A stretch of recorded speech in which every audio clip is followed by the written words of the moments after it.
கிருஷ்ணகிரி மேற்கு மாவட்டத்தில் அதிமுகவினர் உள்ளிட்ட மாற்றுக் கட்சியைச் சேர்ந்த 1500க்கும் மேற்பட்டோர் திமுகவில் இணைப்பு விழா உணவுப் பொருள் வழங்கல் துறை அமைச்சர் சக்கரபாணி அவர்கள் தலைமையில் வெகு விமரிசையாக நடைபெற்றது.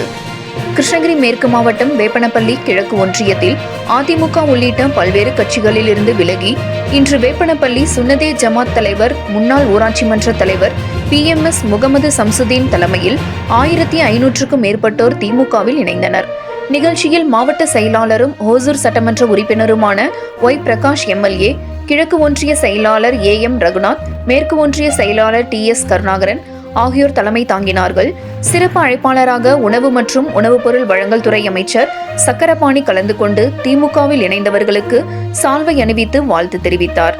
வேப்பனப்பள்ளி முன்னாள் சட்டமன்ற உறுப்பினர் மாவட்ட துணை செயலாளர் P Murugan, Y Chinnasamy, M Jayaraman, Aruna Bhushan Kumar, G Abdul Kalam, PS Srinivasan, P Krishnan, K Nagesh, P Sarojini Parasuraman, S Sheikh Rasheed உள்பட மாநில மாவட்ட ஒன்றிய கிளைக்கழக நிர்வாகிகள் கலந்து கொண்டனர். இறுதியாக நன்றி உரை அவைத்தலைவர் P மாதேஸ்வரன், AM சம்சுதீன் ஆகியோர் நன்றி கூறினார்கள். இதைத் தொடர்ந்து உணவு மற்றும் உணவுப் பொருள் வழங்கல் துறை அமைச்சர் சக்கரபாணி பேசும்போது, கிருஷ்ணகிரி மாவட்டம் வேப்பனப்பள்ளியில் அதிமுக, காங்கிரஸ் உள்ளிட்ட கட்சிகளிலிருந்து விலகி முகமது சம்சுதீன் தலைமையில் 1500க்கும் மேற்பட்டோர் திமுகவில் இணைந்தனர். வரும் நாடாளுமன்றத்திற்கு முன்னர் இதுபோன்று மாற்றுக் கட்சியினர் திமுகவில் இணைந்து மாபெரும் வெற்றியை தேடித்தர வேண்டும் என அமைச்சர் வேண்டுகோள் விடுத்தார். அதிமுகவில் இருந்து விலகி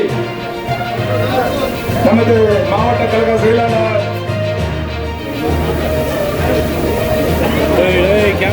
மாவட்ட கழக செயலாளர் அண்ணன் ஒய் பிரகாஷ் அவர்கள் தலைமையிலும்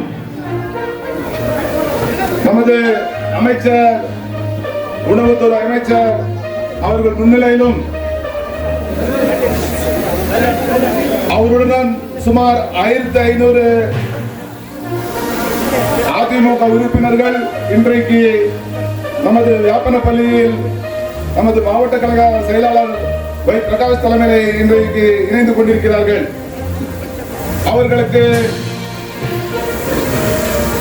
வேப்பனப்பள்ளி கிழக்கு திராவிட முன்னேற்ற கழகத்தின் சார்பில் அவர்களை வருக வருக என்று இருகர கூப்பி வரவேற்கிறோம். இந்த நிகழ்ச்சியின் தலைவர் அண்ணன் ஒய் பிரகாஷ் அவர்களே மற்றும் மேற்கு ஒன்றிய கழக செயலாளர் தம்பி TS கருணாகரன் அவர்களே, ஒன்றிய கழக கிழக்கு ஒன்றிய கழக அவைத்தலைவர் அலுவலர் K ஜிலானி அவர்களே, மாவட்ட பிரதிநிதி M முனிரத்னம் அவர்களே மற்றும் N பெரிய அவர்களே, MS உமாபதி அவர்களே, விஜயா சக்கரவர்த்தி அவர்களே, V ஜெயராமன் அவர்களே மற்றும் G வேணுகோபால் அவர்களே, மாவட்ட பிரதிநிதி A நெஞ்சேகவுட் அவர்களே மற்றும் SM முன்ராஜ் அவர்களே, உறுப்பினர் கொஞ்சம் ஓட்டத்தை நம்ம வித்தியாசத்தில் நம்ம தோற்றோம். அது சில காரணங்கள். ஆனா வருகின்ற தேர்தலில் நாடாளுமன்ற உறுப்பினராகட்டும், சட்டமன்ற உறுப்பினராகட்டும் தொகுதியில் 30,000க்கும் மேற்பட்ட வாக்கு வித்தியாசத்தில் நாங்கள் வெற்றி பெற செய்ய காத்திருக்கிறோம் என்பது இந்த நேரத்தில் உறுதி கொண்டு, பொறுப்பு அமைச்சர் அவர்கள் உணவுத்துறை அமைச்சர் எப்படி கேட்டதெல்லாம் இல்லை என்று சொல்லக்கூடிய நம்முடைய அமைச்சர் அவர் வேப்பனப்பள்ளி ஒன்றியத்திற்கு மிகவும் இந்த வளர்ச்சிக்கு பாடுபட்டவர். அவர் குடும்பமும் மிகவும் இந்த வேப்பனப்பள்ளி பஞ்சாயத்தில் வைத்துக் கொண்டிருக்கிறீர்கள். இதில் அப்படியே நீடிக்க வேண்டும். மரியாதைக்குரிய சம்சுதீன் அவர்கள் இந்த பஸ் ஸ்டாண்டை கூட சம்சுதீன் அவர் தான் நடத்திக் கொண்டிருக்கிறார்.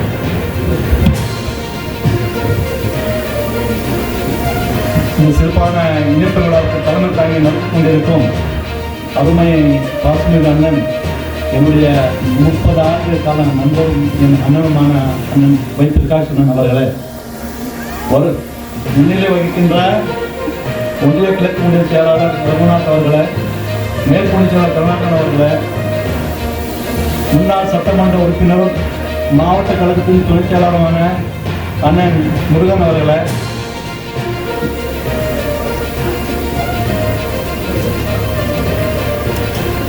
மற்றும் இந்த சிறப்பு நிகழ்ச்சியில் பல நிகழ்ச்சிகள் இருந்தாலும் சென்னையில் தலைவர் முதல்வர் அவர்கள் பல பணிகள் அவர் கொடுத்திருந்தாலும் மழையின் காரணமாக பல மாவட்டங்களில் அண்ணன் சுற்றுப்பயணம் மேற்கொண்ட இந்த காலம் இந்த நேரத்திலும் எங்களுடைய அழைப்பு ஏற்றுக்கொண்டு எங்கள் அண்ணன் சக்கரபாணி அண்ணன் அவர்கள் வருகை தந்ததற்கு மிக்க நன்றி கூறி பள்ளி பருவத்திலே சின்ன வயதில் 6ஆம் வகுப்பு படித்த காலத்திலிருந்து நான் திமுக. நான் வந்து 7வது படிக்கும் போது மாயாவரம் அண்ணாநகர் இடைத்தேர்தல் திமுக ஜெயிக்குது. நான் 4 பள்ளி மாணவர்கள் அழைத்துக் கொண்டு அந்த அண்ணன் ரகுநாத்துடைய அண்ணன் லசஞ்சை எடுத்துக்கொண்டு ஊர் மாமா வருகிறேன். என் தந்தை காங்கிரஸ்காரர் என்னை திட்டி துரத்துறாரு, போய் பள்ளி போடான்னு. அந்த காலத்திலிருந்து நான் திராவிட முன்னணி கலைஞர் பற்று நமக்கு. பள்ளி பருவத்தில் திமுகவில் பணியாற்றினேன். என் தந்தை மறைவுக்கு பிறகு நடைபெற்ற பஞ்சாயத்து உள்ளாட்சி இடைத்தேர்தலில் அன்றைய ஒன்றிய செயலாளர் அண்ணன் சீனிப்பா கவுட அவர்கள் தலைமை ஏற்று அண்ணன் முருகன் அவர்கள், ஜெயராமன் அண்ணன் அவர்கள் மற்றும் ரகுநாத் அவர் அனைவரும் நின்று அன்று அதிமுக ஆட்சி, நான் திமுகவில் எனக்கு இடம் கொடுத்து நாங்கள் தேர்வு நடத்துகிறோம். எங்களுக்கு வாக்குச்சாவடியில தூந்து தாக்குதல் அதிமுககாரர்கள். அந்த மாதிரி ஒரு வன்முறை கலவரத்தில் என்னை வெற்றி பெற செய்தார்கள். தொடர்ந்து 3 முறை ஹேட்ரிக்காக இந்த ஊராட்சி மன்ற தலைவராக பணியாற்றினேன். அன்றைய மாவட்ட செயலருடைய சில வருத்தத்தின் காரணமாக மன வருத்தத்துடன் சென்றேன். அதுக்காக நான் மன்னிப்பு கேட்டுக்கொள்கிறேன். என் வாழ்க்கையில் செய்த ஒரு பெரிய தவறு. அதிமுக செல்ல வேண்டியது சிறுபான்மை மக்களுக்கு அதிமுக குருமக்க எதுவும் கிடையாது. நான் பார்த்து அனுப்பப்பட்டது இந்த 10 ஆண்டுகள் மிகுந்த அவமானப்படுத்தப்பட்டேன். பல முறை இன்றைய இங்க மாவட்ட செயலர் இருக்கிற அவருக்கையும் முன்னாள் மந்திரியிடம் பல முறை நான் போய் கட்சி பதவி கேட்டேன். ஆனால் வழங்கப்படவில்லை. ஏனென்று சொன்னால் இஸ்லாமியர்களுக்கு பதவி குறித்து கொடுத்து அழகு பார்ப்பது அதிமுக பிடிக்காது. ஏனென்று சொன்னால் அவர் பாரதிய ஜனதா மறுமுகம். பாரதிய ஜனதா காரர்களுக்கு அவர்கள் மகிழ்ச்சி அளிக்க வேண்டும். சந்தோஷப்படும் என்று சொன்னால் அவர் இஸ்லாமியர்களுக்காகட்டும், கிறிஸ்தவர்களுக்காகட்டும், தலித் மக்களுக்காகட்டும் அவர் நிச்சயமாக இந்த பதவி வழங்கப்பட மாட்டார்கள். அவர்கள் ஓரம் கட்டிவிட்டு நாடகம் சிரிக்கிறார்கள். சும்மா எங்கள் பின்னாடி என்ன பேசினார்கள், இந்த 10 ஆண்டுகளில் என்னென்ன துரோகம் செய்வார்கள் என்று நான் பேச விரும்பவில்லை, வேண்டாம்.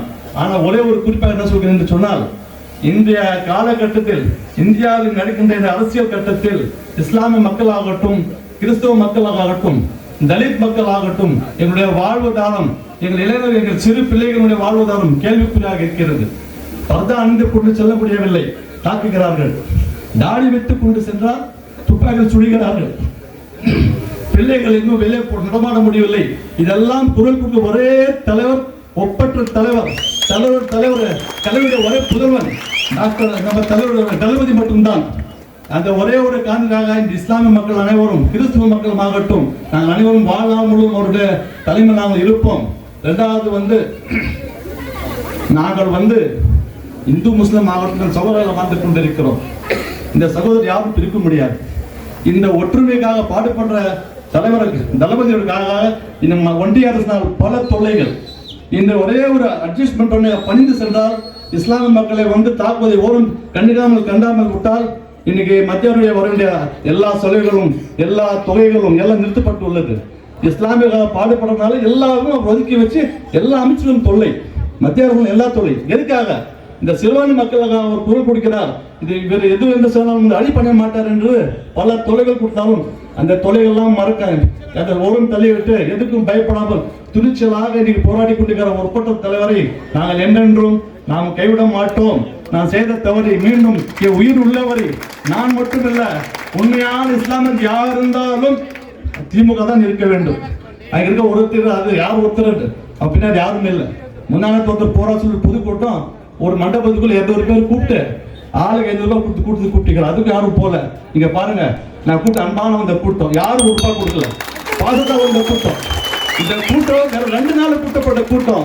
தலைவர் நகருக்கு ஒரு 10 நாள் கூட்டம் தான் கட்டுக்க வந்த கூட்டம். ஒரு நாளைக்கு அந்த கூட்டம் கூட்டி இருப்போம். இது அன்பால் வர கூட்டம். எங்களுக்கு ஜாதி கிடையாது. என் பஞ்சாப்ல நான் திபராச கோயில் கட்டி கொண்டு இருக்கிறேன், மாரியம்மா கோயில் கட்டிருக்கிறேன். இங்க இந்து முஸ்லிமா பாகுபாடு கிடையாது. அந்த பாகுபாடை ஒழிக்க வேண்டும் என்று பாடுகின்ற அதிமுக மறுபக்கம், பிஜேபி மறுபக்கம் அதிமுக. அவர் பாராளுமன்றத்தில் ஓட்டு கேட்கறாங்க, நாங்க பிஜேபி விட்டு வெளியே வந்துட்டோம். நான் கேட்கிறேன், ஒரு 5-10 சீட் நீங்க ஜெயிக்கிறீங்க. ஏடிஎம் ஜெயிக்கிறது வச்சுக்கோங்க, ஜெயிக்கட்டும். கூட சொல்றேன், பேச்சுக்கு சொல்றேன், ஒரு சீட் கூட வராது சொல்றேன். ஜெயிச்சுக்கு அப்புறம் பாராளுமன்ற தேர்தலில் வந்து அதிமுக நடுநிலை இருக்கட்டும். திமுக அங்கமங்கிட்ட கூட்டணி இருக்கும், பாஜக கூட்டணி 5-10 சீட் கம்மி வந்ததை வச்சுக்கோங்க. அப்போ அதிமுக நிலைப்பாடு என்ன? இப்ப பாஜக ஆதரவு கொடுப்பார்களா, திமுக அங்கமங்கின்ற காங்கிரஸ் கூட்டணி ஆதரவு கொடுப்பார்களா? எடப்பாடியார உண்மையான நீங்களுடைய முகத்தை இப்ப மக்களை நீங்க காட்டிக் கொண்டிருக்கிறீர்கள், ஏமாற்றுகிறீர்கள், மக்களை முட்டாளாக்கி கொண்டு இருக்கிறீர்கள். பாஜக விட்டு என்ன சொல்லுங்க, கதை சொல்றாங்க. எப்படி பாராளுமன்றத்தில் உங்க நிலைப்பாடு என்ன? தெளிவாக தைரியமா சொல்ல முடியுமா? பாஜக ஆதரவு கொடுக்க மாட்டேன்னு சொல்றாங்க. தேர்தல் நிலைப்பாடு என்ன? 5-10 சீட் உங்களுக்கு எங்க போவீங்க? மோடி வீட்டுக்கு தான் போவீங்க. அப்ப நாங்க முட்டாளுங்களா? இஸ்லாமிய முட்டாளர்கள் நீ வெளியே வந்து நாட மாட்டீங்களா? ஒரு இஸ்லாமியும் ஓட்டு போட மாட்டாங்க, ஒருத்தரும் போக மாட்டாங்க என்பதை கூறி நேரம் அதிகமாக இருந்தாலும் அமைச்சர் நேர நிகழ்ச்சி செல்வதை போதால் நான் வந்து உறுதி கொள்கிறேன். தம்பி ரகுநாத் சொல்றது போல வேப்பனப்பள்ளி சட்டமன்ற தொகுதியும் கிருஷ்ணகிரி சட்டமன்ற தொகுதியும் 2 தொகுதியும் வெற்றி பெற செய்து தளபதியார் காலையில் சமர்ப்பிப்பேன் என்று இந்த கூட்டத்தின் வாயிலாக உறுதி கூறி வாய்ப்பு நடைபெற விடைபெறும். நன்றி, வணக்கம்.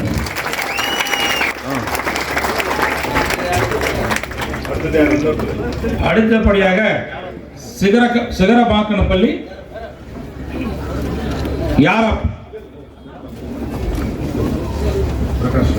சிகரமாக்கனப்பள்ளி பிரகாஷ் வினய்குமார் இருவரும் அதிமுகவில் இருந்து விலகி நம்முடைய மாண்புமிகு அமைச்சர் அவர்கள் முன்னிலையில் தங்களை இணைத்துக் கொள்கிறார்கள்.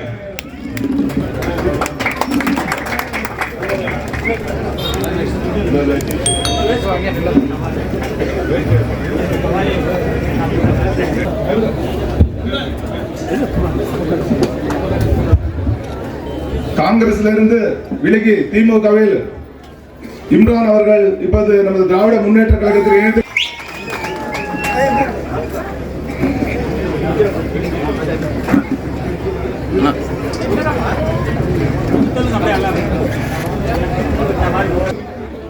திமுகவில் இணையும் ஒரு நிகழ்ச்சி ஏற்பாடு செய்யப்பட்டுள்ளது. இந்த நிகழ்ச்சிக்கு வந்திருக்கக்கூடிய அனைவரையும் வரவேற்புரை ஆற்றி அமர்ந்திருக்கக்கூடிய ஒன்றிய கழகத்தினுடைய செயலாளர், திராவிட முன்னேற்ற கழகத்தில் கிருஷ்ணகிரி மேற்கு மாவட்டத்தில் ஒரு தனி அவருக்கு ஒரு பொறுப்பு உண்டு என்பதை இந்த நேரத்தில் தெரிவித்துக் கொள்ள நான் கடமைப்பட்டிருக்கிறேன். இன்னும் அவருடைய வந்திருக்கக்கூடிய பல்வேறு முன்னணி தலைவர்களுக்கும் கண்டிப்பாக மாவட்ட அளவிலும் ஒன்றிய அளவிலும் கண்டிப்பாக பொறுப்புகளை வழங்கி இந்த வேப்பனப்பள்ளி ஒன்றியத்தை மீண்டும் திராவிட முன்னேற்ற கழகத்தின் கோட்டையாக மாற்றுவதற்கு நாங்கள் கண்டிப்பாக அவருடைய இணைந்து செயல்படுவோம் என்று சொல்லியிருக்கிறார். கண்டிப்பாக அவருக்கு நாங்கள் என்றைக்கும் உறுதுணையாக இருப்போம் என்பதை இந்த நேரத்தில் தெரிவித்துக் கொண்டு, என்ன இருந்தாலும் திராவிட முன்னேற்ற கழகத்தை நீங்கள் யார் வேணாலும் தொடர்பு கொள்ளலாம். உங்களுக்கு எல்லா நன்மைகளும் இதுவரையிலும் செய்தது திராவிட முன்னேற்ற கழக அரசு தான், நம்மளுடைய தலைவர் தான்.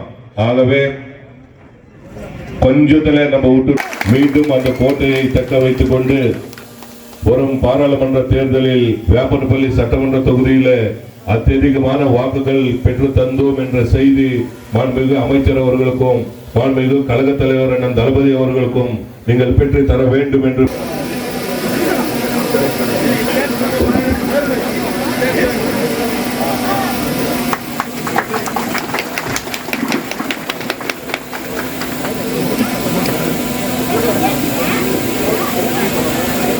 அப்படியே சைடு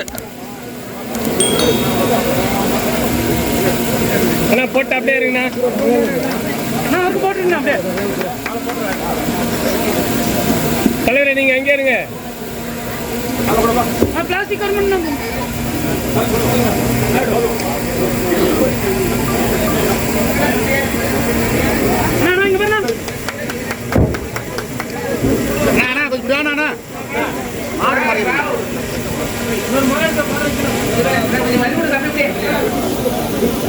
சார் கொஞ்சம் சைடில் இருக்கு சார்.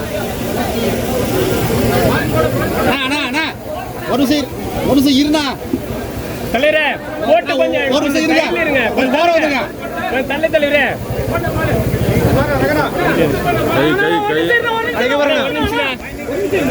தலைவரே ஒரு நிமிஷம் இருண்ணா. ரகுண்ணா இருங்க. சும்மா குறுக்க பண்ணி ஏப்பா எப்படி படையெடுக்கு தள்ளி நில்லுப்பா கொஞ்சம் ஏப்பா தள்ளுப்பா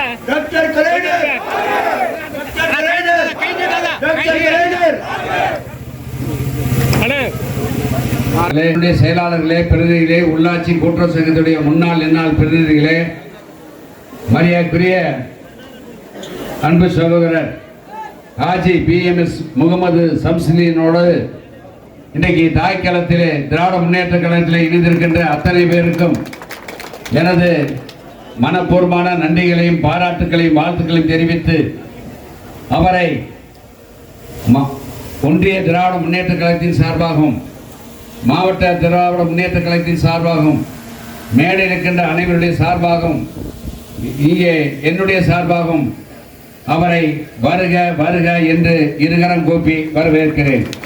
அவருடைய பணி அவர் பேசுகின்ற சமயத்திலே சொன்னார், நான் என் தந்தை நான் ஊராட்சி மன்ற தலைவராக இருந்து இந்த சமுதாயத்திற்கு மதமோ இனமோ ஜாதியோ பார்க்காமல் நான் அனைவரையும் அரவணைத்து சென்றேன்.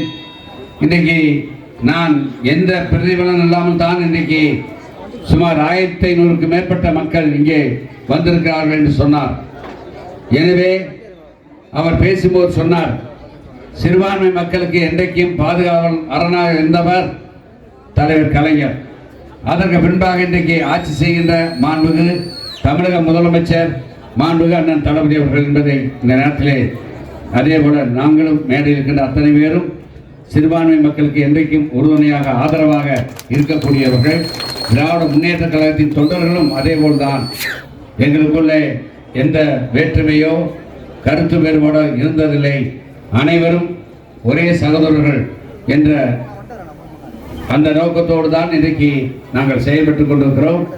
எனவே மரியாதைக்குரிய திரு பிஎம்எஸ் முகமது சம்சுதீன் அவர்கள் இந்த ஊராட்சியிலே ஊராட்சி மன்ற தலைவராக இருந்து பல்வேறு வளர்ச்சி பணிகளை செய்ததாக இங்கே தம்பி முருகன் அவர்கள் பேசுகின்ற சமயத்திலே குறிப்பிட்டு பேசினார்கள்.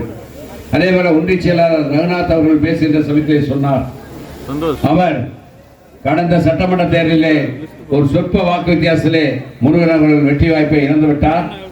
வருகின்ற நாடாளுமன்ற தேர்தலிலே அதற்கு ஈடுகட்டுகின்ற விதத்திலே சுமார் இந்த தொகுதியில் மட்டும் 30,000 வாக்குகள் கூடுதலாக திராவிட முன்னேற்ற கழகத்தின் கூட்டணிக்கு மாண்புமிகு தமிழக முதலமைச்சரும் திராவிட முன்னேற்ற கழகத்தின் தலைவர் அண்ணன் தளபதி அவர்கள் யாரை வேட்பாளர் அறிவித்தாலும் அவரை வெற்றி பெற செய்வதற்கு நாங்கள் எல்லாம் உறுதுணையாக இருப்போம் என்று இங்கே இருக்கின்ற மரியாதைக்குரிய ஒன்றிய செயலாளரும் இன்றைக்கு திமுகவிலே இருந்திருக்கின்ற மரியாதைக்குரிய சகோதரர் முகமது சம்சுதீன் அவர்களும் இன்றைக்கு கருத்துக்களை கூறியிருக்கார்கள்.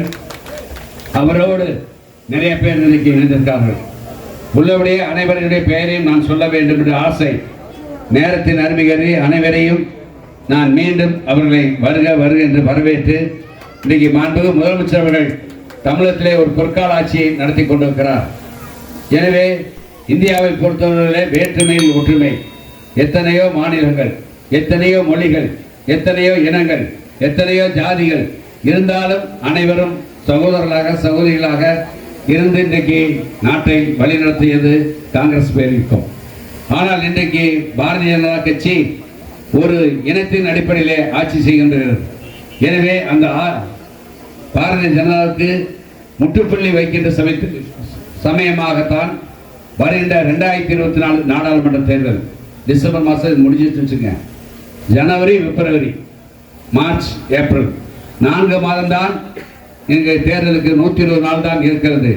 எனவே வந்திருக்கின்ற அனைவரையும் நான் கேட்டுக்கொள்வது, இந்த 120 நாட்களுக்கு நீங்கள் கண்ணும் கருத்தமாக இருந்து திராவிட முன்னேற்ற கழகத்தின் தலைவர் ஆட்சி பொறுப்பேற்று தேர்தல் சமயத்தில் சொன்ன வாக்குறுதி மட்டுமல்லாமல் சொல்லாத வாக்குறுதியும் நிறைவேற்றி ஒரு பொற்கால ஆட்சி நடத்தி கொண்டிருக்கிறார். முதலமைச்சராக பொறுப்பேற்கின்ற சமயத்திலே சொன்னார், வாக்களித்த மக்கள் மகிழ்ச்சி அடைவதை விட வாக்களிக்காதவர்கள் வருத்தப்படக்கூடிய வகையிலே எனது ஆட்சி இருக்கும் என்று சொன்னார். உதாரணத்துக்கு நான் ஒன்றை மட்டும் சொல்கிறேன். இன்னைக்கு மகளிர் உரிமை தொகை அதிலே 1,06,50,000 பேருக்கு முதல்ல செப்டம்பர் 5ஆம் தேதி வழங்கினார். இரண்டாவதாக ஒரு 7 லட்சம் பேருக்கு வழங்கினார். இன்னும் அதிலே விடுவிட்டு போனவர் யாராக இருந்தாலும் அதற்கும் வழங்குவேன் என்று சொல்லியிருக்கிறார். இதிலே நாங்கள் கட்சி பார்க்கவில்லை, மதம் பார்க்கவில்லை, ஜாதி பார்க்கவில்லை. 1,05,00,000 பேருக்கு மாண்பு முதலமைச்சர் அவர்கள் மாதம் 1000 ரூபாய் உரிமை தொகை வழங்கிக் கொண்டிருக்கிறார். இந்தியாவில் எந்த மாநிலத்திலும் இல்லை. இன்னைக்கு இதை திராவிட மாடல் ஆட்சியை பின்பற்றித்தான் இன்னைக்கு பல்வேறு மாநிலங்கள் இதை செயல்படுத்திக் கொண்டிருக்கின்றன. எனவே இந்தியாவுக்கே வழிகாட்டியாக, இந்தியாவுக்கே முன்னோடியாக, முதன்மை முதலமைச்சராக, முதல்வருக்கெல்லாம் முதல்வராக தன்னை முன்னிலைப்படுத்தாமல் தமிழகத்தை முன்னிலைப்படுத்தி ஒரு பொற்கால ஆட்சியை நடத்தி கொண்டிருக்கிறார். நகர பேருந்தில் சென்றால் கட்டணமில்லா சலுகை. அதே மாதிரி 1 முதல் 5 வகுப்பு படிக்கின்ற குழந்தைகளுக்கு காலை சிற்றுண்டி, 6 முதல் 12 வகுப்பு படிக்கின்ற பெண்கள் மேல் படிப்புக்கு படித்தால் மாதம் 1000 ரூபாய் வழங்குகின்ற புதுமை பெண் திட்டம். அதே மாதிரி பெண்களுக்கு கூட்டுறவு வங்கியிலே 5 பவுனுக்கு கீழே நகைக்கடன் வாங்கியிருந்தால் அது தள்ளுபடி. அதே மாதிரி மகளிர் கூட கடன் தள்ளுபடி கூட்டுறவு வங்கியிலே. இன்னைக்கு அந்த கடன் 12 லட்சம் என்பது 20 லட்சம் ரூபாயாக மாண்பு முதலமைச்சர்கள் உயர்த்தி கொண்டிருக்கிறார். இப்படி ஆட்சி பொறுப்பேற்று விவசாயிகளுக்கு 2 லட்சம் பேருக்கு மின் இணைப்பை வழங்கியிருக்கிறார். இப்படி எண்ணற்ற சாதனைகளை செய்து ஒரு பொற்கால ஆட்சியை இன்றைக்கு நடத்தி கொண்டிருக்கின்ற மாண்பு முதலமைச்சருடைய கரத்தை வலுப்படுத்த இன்னைக்கு மரியாதைக்குரிய சகோதரர் PM.S. சம்ஸ்ரீன் அவர் தலைமையிலே இன்னைக்கு சுமார் 1500க்கும் மேற்பட்டவர்கள் திராவிட முன்னேற்ற கழகமான தாய் கழகத்திலே இருந்திருக்கிறார்கள். அவர்களை மீண்டும் இன்றைக்கு நமது இயக்கத்திலே சேர்ந்திருக்கிறார்கள். அவர் நல்ல முறையிலே பணியாற்றி வருகின்ற நாடாளுமன்ற தேர்தலிலே இன்றைக்கு அதிமுகவும் சரி, பாரதிய ஜனதா கட்சியும் சரி, எப்படி இன்னைக்கு பிரிந்திருந்தாலும் அவர்களுக்குள்ளே மறைமுகமாக ஒரு உறவு இருக்கிறது என்பதை மட்டும் இந்த நேரத்தில் நான் தெரிவிக்க கடமைப்பட்டிருக்கிறேன். எனவே மாண்புமிகு முதலமைச்சர்களை பொறுத்தவரையிலே கொண்ட கொள்கையிலே தலைவர் எப்படி இருந்தாரோ கலைஞர், அதே மாதிரி இன்றைக்கு மாண்புமிகு முதலமைச்சர் அவர்கள் எந்த எதிர்ப்பு வந்தாலும் அதையெல்லாம் இன்றைக்கு தாங்கிக் கொண்டு தமிழ்நாட்டு மக்களுடைய நலன் காக்கின்ற விதத்திலே பாடுபட்டு கொண்டிருக்கிறார். அப்படிப்பட்ட முதலமைச்சருடைய கரத்தை வலுப்படுத்த நீங்கள் வருகின்ற 2024 நாடாளுமன்ற தேர்தலிலே அவர் காட்டுகின்ற வேட்பாளருக்கு இந்த பகுதியிலே சொன்னார் அருமை சோதரர்கள் ஒன்றிய செயலாளர் 30,000 வாக்குகள் என்று சொன்னார். எனவே 6 தொகுதியிலும் குறைந்தது சுமார் 2.5 லட்சம் 3 லட்சம் வாக்கு வித்தியாசத்திலே அந்த வேட்பாளர்கள் வெற்றி பெற வேண்டும். அதற்கு நீங்கள் அனைவரும் ஒற்றுமையாக இருந்து பாடுபட வேண்டும், உழைக்க வேண்டும் என்று கேட்டு மரியாதைக்குரிய முகமது சம்சுதீன் அவர்களோடு வந்திருக்கின்ற தாய் கழகத்தில் இணைந்திருக்கின்ற அனைவரையும் மீண்டும் வருக வருக என்று வரவேற்று விடைபெறுகிறேன். நன்றி, வணக்கம்.